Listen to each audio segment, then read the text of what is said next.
नमस्कार, आप देख रहे हैं CWB हिंदी न्यूज।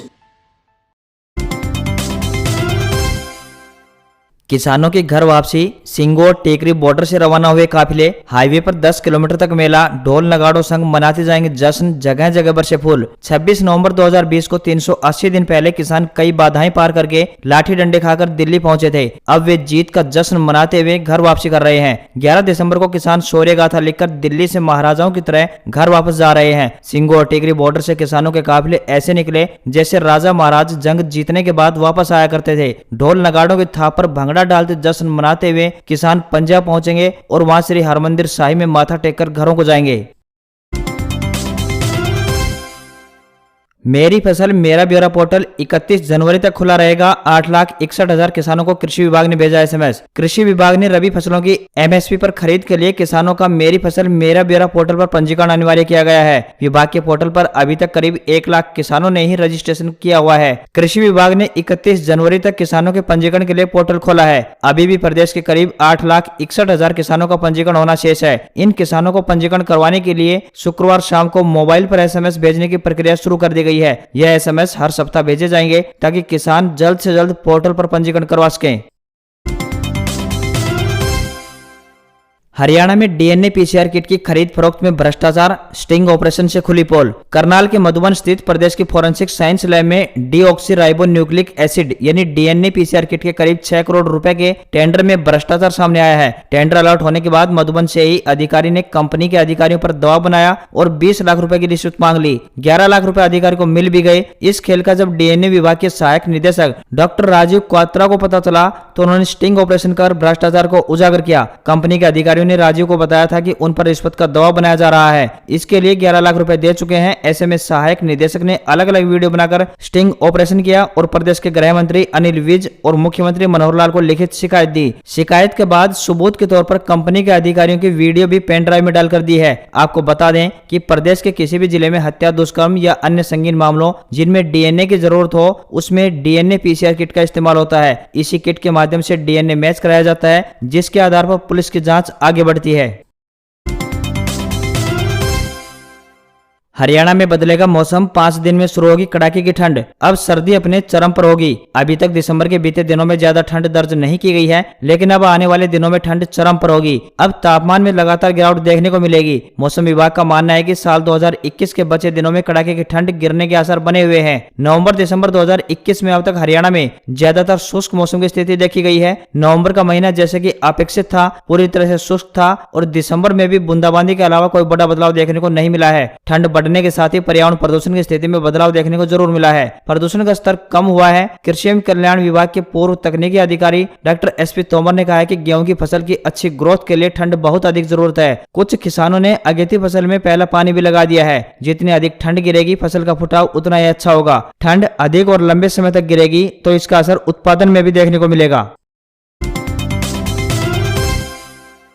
हाईवे पर 10 किलोमीटर तक मेला, डीजे पर जमकर डांस, हजारों कारों ट्रैक्टरों के हॉर्न से हल्ला मचा दिया। दिल्ली बॉर्डर पर बैठे हरियाणा पंजाब के किसान शनिवार सुबह अपने घरों की तरफ रवाना हुए। सड़कों पर ऐसा नजारा था मानो सिंगो और टेकरी में मेले लगे थे जिनकी भीड़ घर लौटने के लिए सड़कों पर उतर आई हो। हरियाणा के 3 प्रमुख नेशनल हाईवे पर दूर दूर तक किसानों के काफिले थे। दिल्ली अमृतसर, दिल्ली संगरूर और दिल्ली हिसार 4 लेन हाईवे पर वाहनों के हॉर्न की आवाज गूंज रही थी या ट्रैक्टर ट्रॉलियों पर बजने वाले डीजे की धूम थी। तीनों हाईवे पर किसानों के लगभग 10-10 किलोमीटर लंबे काफिलों में 5,000 से ज्यादा कारें, 3,000 से ज्यादा ट्रैक्टर ट्रॉलियां तो वहीं 3,000 से ज्यादा टेम्पो और 50 से ज्यादा डीजे शामिल रहे। इसके अलावा किसानों के टेंटों से लदे दर्जनों ट्रक और कैंटर भी काफिलों का हिस्सा रहे। केंद्र सरकार के 3 कृषि कानूनों के खिलाफ दिल्ली के बॉर्डरों पर डेरा डालने वाले पंजाब और हरियाणा के किसान शनिवार को 380 दिन बाद मोर्चा फतेह कर घरों के लिए रवाना हुए। इसकी खुशी उनके चेहरों पर साफ नजर आई। यह काफिला देर शाम अंबाला के शंभू बॉर्डर से होते हुए पंजाब में दाखिल हो गया। अंतर्राष्ट्रीय गीता महोत्सव, देश के कोने कोने से पहुंचे 1 लाख लोग, कलाकारों ने बांधा समा, हरियाणवी राजस्थानी गीतों पर नाचने किया मोहित। कुरुक्षेत्र के ब्रह्म सरोवर पर लगे अंतर्राष्ट्रीय गीता महोत्सव पर शनिवार को 1 लाख से ज्यादा दर्शक पहुंचे। दिन भर ब्रह्म सरोवर के आसपास जाम की स्थिति बनी रही। पुरुषोत्तमपुरा बाग में सांस्कृतिक कार्यक्रम स्थल पर सबसे ज्यादा लोगों का जमावड़ा लगा रहा। मेले में 15 प्रदेशों के अलावा दक्षिण अफ्रीका और भूटान से कलाकार पहुंचे हुए हैं जो अपने हुनर से दर्शकों का मन मोह रहे हैं। देश के कोने कोने से पहुंचे लोग भी गीता जयंती का खूब आनंद आनंद ले रहे हैं। हरियाणा की संस्कृति, पहरावे, खान पान सहित अन्य पहलुओं को विभिन्न स्टॉलों के माध्यम से दिखाया जा रहा है। इस पवेलियन में हरियाणा की लोक संस्कृति के बहुत सुंदर ढंग से दर्शन किए जा सकते हैं। इसके अतिरिक्त हरियाणा की पगड़ी का इतिहास, हरियाणा का प्राचीन इतिहास के माध्यम से तथा हरियाणा के लुप्त होते शिल्प को हरियाणवी पवेलियन का हिस्सा बनाकर उसे जीवंत करने का प्रयास किया जा रहा है।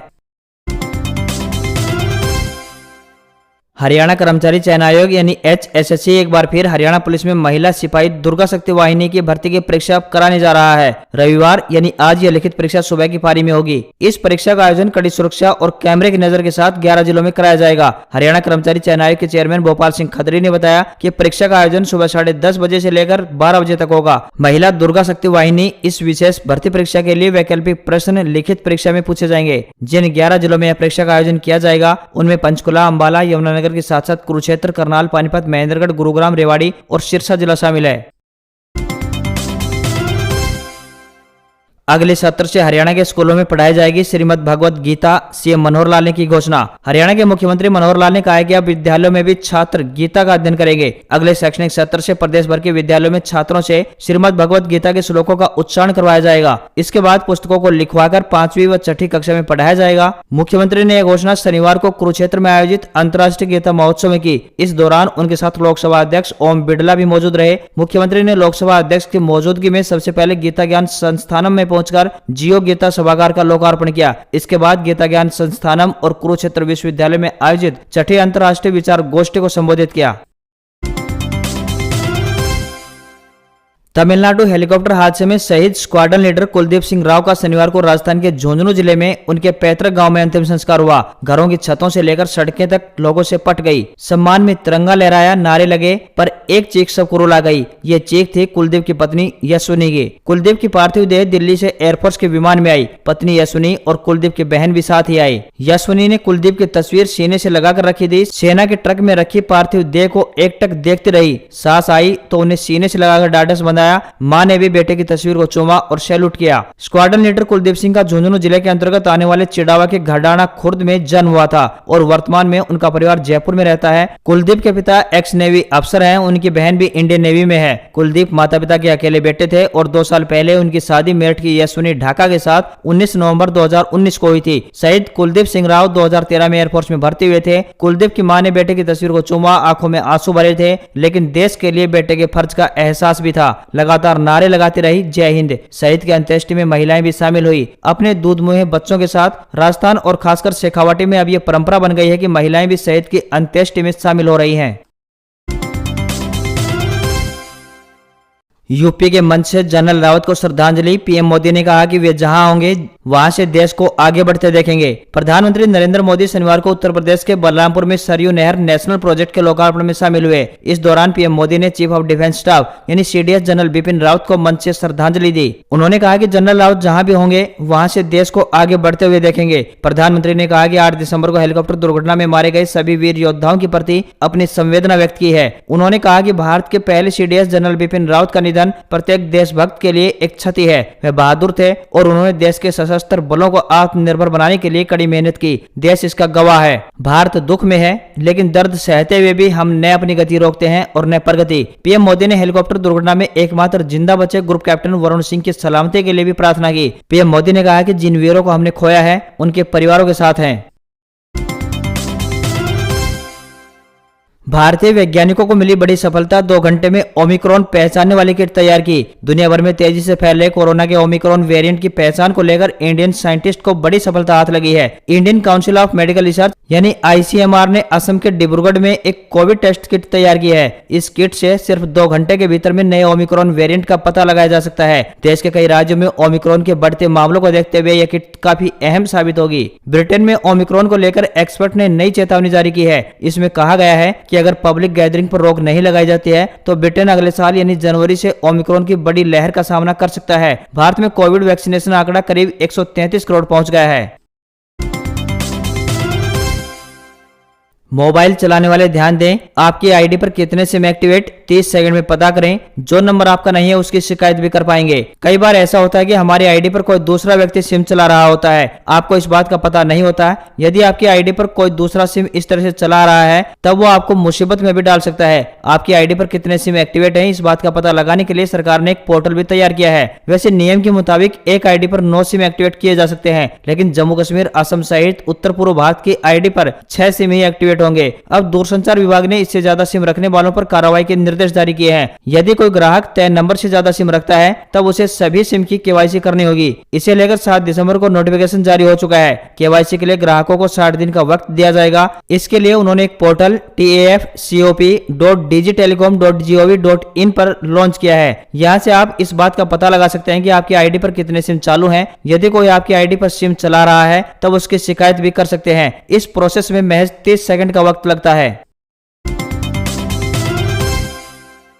बढ़ती महंगाई के बीच अच्छी खबर, स्टील के दाम में गिरावट आने से कंस्ट्रक्शन और ऑटो इंडस्ट्री को मिलेगी राहत। काफी समय से ऑटोमोबाइल और कंस्ट्रक्शन इंडस्ट्री के लिए एक परेशानी का सबब रही स्टील की ऊंची कीमतें नरम पड़ने लगी हैं। स्टील तैयार करने में इस्तेमाल होने वाले 2 प्रमुख कच्चे माल आयरन और कोकिंग कोल के दाम अंतर्राष्ट्रीय बाजार में घटने से राहत मिली है। बीते 1 महीने में स्टील के दाम करीब 3000 रुपए प्रति टन घट गए हैं। आगामी महीनों में दाम 3000 रुपए प्रति टन और घट सकते हैं। अक्टूबर में अंतर्राष्ट्रीय बाजार में आयरन और $228 प्रति टन था, जो अब $103 प्रति टन रह गया है।